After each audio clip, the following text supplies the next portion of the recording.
Halo teman-teman, kenalin aku Shalina dan aku bakal ajak kalian untuk jalan-jalan ke Museum Bank Indonesia. Sedang menunggu kereta.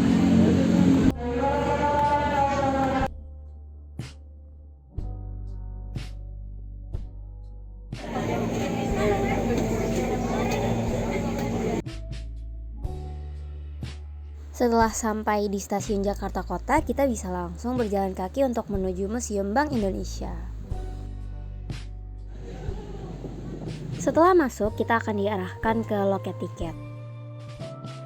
Gratis, guys.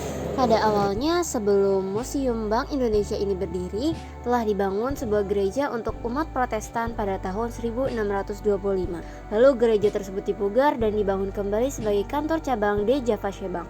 Setelah Indonesia merdeka, berubah menjadi Bank Indonesia Kota. Pada tahun 2006, Museum Bank Indonesia ini dibuka untuk umum oleh Gubernur Bank Indonesia yaitu Burhanuddin Abdullah, dan pada 2009 Museum BI ini diresmikan oleh Presiden RI Susilo Bambang Yudhoyono. Pada ruangan prabang ini dijelaskan bagaimana sih Indonesia awalnya melakukan perekonomian atau perdagangan. Nah, dengan Indonesia menjual rempah-rempah. Nah, saat menjual rempah-rempah Indonesia ini sudah terkemuka, datanglah bangsa Eropa ke Indonesia, yaitu dimulai dengan bangsa Portugis yang datang ke Maluku. Nah, pelayaran samudra ini juga akhirnya membantah mitos bahwa kita tidak bisa kembali ke tempat awal kita jika kita sudah berlayar. Pada masa pendudukan Belanda, didirikanlah De Javasche Bank milik pemerintah Hindia Belanda pada 24 Januari 1828 untuk mengatasi masalah keuangan dan perekonomian kolonial Belanda yang memburuk. Setelah sempat dikuasai oleh Jepang, Indonesia akhirnya merdeka dan menerbitkan uang ori dan orida. Saking banyaknya uang yang diterbitkan, terjadilah inflasi di mana-mana sehingga nilai uang bernilai rendah. Saat peralihan logo DJB ke BI pada tahun 1950, huruf J pada DJB diganti menjadi huruf I. Sekarang kita masuk pada masa bank periode pertama. Indonesia dihadapkan dengan berbagai masalah pemberontakan, sehingga pengeluaran pemerintah harus difokuskan kepada pengamanan negara. Lanjut pada periode 2 di mana Indonesia sedang menjalankan proyek-proyek besarnya yang membutuhkan dana yang cukup besar, sehingga BI ditugaskan untuk mencetak banyak uang. Namun hal itu berujung kepada terjadinya hyperinflation.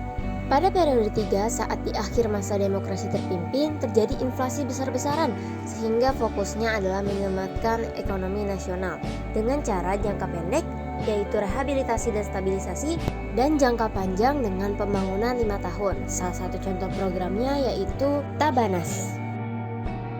Masuk pada periode keempat di mana terjadi globalisasi ekonomi.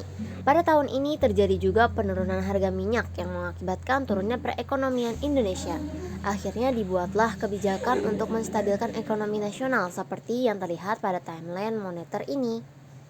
Pada periode ini terjadi krisis dari segala aspek, mulai dari nilai tukar, pasar uang antar bank, valuta asing, sampai menyebabkan 16 bank ditutup.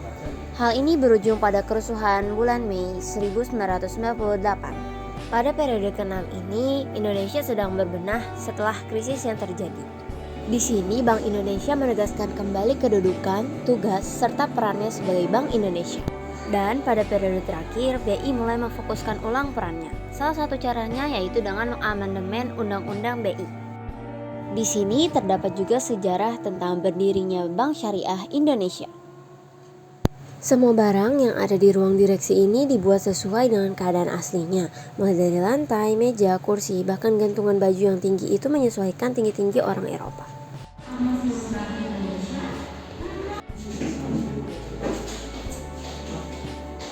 Selanjutnya kita masuk ke ruangan numismatik yang berisi uang pada era Nusantara, era kolonial, uang token dan invasi, uang awal kemerdekaan, uang pemerintah, dan juga uang edisi khusus.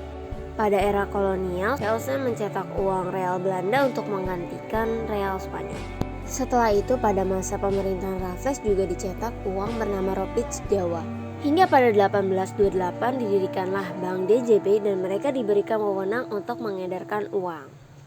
Dan ruangan terakhir yaitu klaster arsitektur yang berisi tentang penjelasan mengenai gaya bangunan dari Museum Bank Indonesia ini.